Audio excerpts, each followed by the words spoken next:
Cabinet లో జరగని చర్చను జరిగినట్లు దుష్ప్రచారం చేస్తున్న హరీష్ రావుకు సిగ్గుందా అని ప్రశ్నించారు మంత్రి అడ్లూరి లక్ష్మణ్. హరీష్ రావు వ్యాఖ్యలకు తక్షణమే క్షమాపణలు చెప్పాలని డిమాండ్ చేశారు. కేబినెట్ లో ప్రజలకు సంబంధించిన ఎజెండాయే చర్చకు వస్తుంది తప్ప ఎలాంటి వ్యక్తిగత చర్చలు జరగలేదన్నారు. కేబినెట్ దండుపాళ్యమా అని హరీష్ రావు చేసిన వ్యాఖ్యలు దారుణమన్నారు.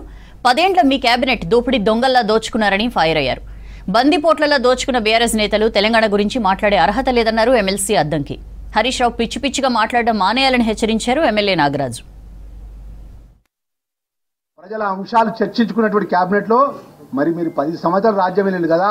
మీ కేబినెట్ లో మీరు మాట్లాడేటోళ్ళు ఎవరు మాట్లాడతారు, ఎవరు ఆ కేబినెట్ ను ఆమోదపరిచే విధంగా ఆదేశాలు ఇస్తారు. ఒక్కరిద్దరే కదా. మీ మామగారు ముఖ్యమంత్రి, మాజీ ముఖ్యమంత్రి, మంత్రిగా నువ్వు, కేటీఆర్, మీరే కదా కేబినెట్ అంతా నడిపింది. అప్పుడు ఆయన రాష్ట్ర హోంశాఖ మంత్రి మీ ప్రగతి భవన్కి వస్తే గేట్ల అక్కడి నుంచి వాపసు పంపించింది కదా. మీరు పచ్చి అబద్ధాలు ఆడి, పచ్చి మోసాలు చేసి, దాచుకొని మేము ప్రజాపాలన ముఖ్యమంత్రి గారి నేతృత్వంలో కేబినెట్లో మా దళిత సామాజిక వర్గానికి వచ్చి నాకు మంత్రి పదవులు ఇస్తే మా మంత్రులను, మమ్మల్ని, బీసీలను, ఎస్సీలను అవమానపరిచే విధంగా మాట్లాడతావా నువ్వు? నీకున్న అహంతో ఒక 20 నెలల లోపటినే విషయం నక్కుకుంటా మా మీద మాట్లాడతావా? దండుపాళ్యం బ్యాచ్ అని, లేకపోతే ఆ మంత్రుల మధ్యన సమన్వయం లేదని. అసలు మీ మంత్రి అంటే ఒకరికి వెన్నుముక ఉన్నోడు ఉండా చెప్పండి? మీ మంత్రివర్గంలో ఫస్ట్ టైంలో ఎవడుండో, సెకండ్ టైంలో ఎవడుండో తెలియదు, ఇప్పటికి అడ్రస్ లేడు. మళ్ళీ మీరు నలుగురిలో ఒకళ్ళు పోయిన తర్వాత మీరు ముగ్గురు తప్పితే ఒక ఆయన కనపడకుండా ఇద్దరు కనపడుతూ ఇక అంటే తెలంగాణ రాష్ట్ర సమితి అని చెప్పి మీరే ఉన్నారు. తెలంగాణను పేరు తీసేసిన తర్వాత భారత రాష్ట్ర సమితి అని పెట్టుకొని కూడా మీరు ముగ్గురే ఉన్నారు. ఇప్పుడు ఇద్దరే బయటికి కనపడుతున్నారు. కాబట్టి తస్మాత్ జాగ్రత్త. ముఖ్యమంత్రి మీద ఎక్కువ తక్కువ పేలుతున్న దరిద్రులారా, మిమ్మల్ని ఈ తెలంగాణ సమాజం పాతాళంలోకి తొక్కిన విషయాన్ని గుర్తుపెట్టుకోరు.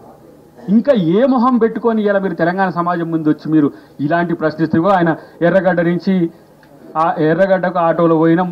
ఎవరు మరి హరీష్ రావట తెలంగాణ భవన్ నుంచి ఇవాళ ఆటో మీకు గుర్తొచ్చింది. ఆటో కార్మికులు చనిపోయిన రోజు, ఆటో కార్మికుల యొక్క శ్రమను మీరు గుర్తించని రోజు కాంగ్రెస్ పార్టీ గుర్తించి వాళ్ళ పక్షాన పోరాడింది కదా. ఇలా రాజకీయాల కొరకు మీరు చేసే ఈ దుష్ట పన్నాగాలను ఎవరు కూడా పట్టించుకోరు. నేను ఒకటే, ఈరోజు భారత రాష్ట్ర సమితి కానీ, అది పూర్వపు తెలంగాణ రాష్ట్ర సమితి కానీ, అది బందిపోట్ల రాష్ట్ర సమితిగా మారింది. ప్రజలు దీన్ని పట్టించుకోవాల్సిన అవసరం లేదు. క్యాబినెట్లో ఉన్న నాయకులను పట్టుకొని దండుపాలెం అని కామెంట్ చేసిన హరీష్ రావు తాడి చెట్టు లాగా పెరిగిండు అని మా ముఖ్యమంత్రి గారు ఎప్పుడు కూడా చెప్తుంటాడు. అక్కల్ క్యాకి గుట్నే మేస్కు గుట్నాలో కూడా లేదు, ఇంకా కిందికి వచ్చేసింది. పిచ్చి పిచ్చిగా మాట్లాడడం మానేయి. మీరు దండుపాలెం అని మమ్మల్ని అంటున్నారు బిడ్డ. మీరంతా స్టూవర్ట్పురం దొంగలు, డకైట్స్. 395 సెక్షన్ మీకు అప్లికేబుల్. రాబరర్స్ అంటే అందులో 5గురు టీం ఉంటుంది, 5గురు కంటే తక్కువ ఉండరు. డకైట్లన్నా రాబర్లన్నా 5గురు పైగా ఉంటేనే దాన్ని డకైట్, రాబరీ సూట్ అవుతుంది మీకు. మీ ఇంట్లో ఉన్న 5గురు కూడా అందుకు చాలా సూటబుల్. అందులోకెళ్ళి ఒక సోదరి బయటకు వచ్చింది. ఇప్పుడు వచ్చి మాట్లాడే మాటలకు మీరు సమాధానం చెప్పండి. ఇలాంటి ప్రెస్ మీట్ పెట్టి మాట్లాడి చెప్పండి, ఖండించండి. మీ బతుకులు చెడ. ఎందుకురా ఇంకా మీరు మీడియా ముందు వచ్చి ఇట్లా మాట్లాడుతున్నారు? మీరు మాట్లాడే నైతిక హక్కులు కోల్పోయినరు.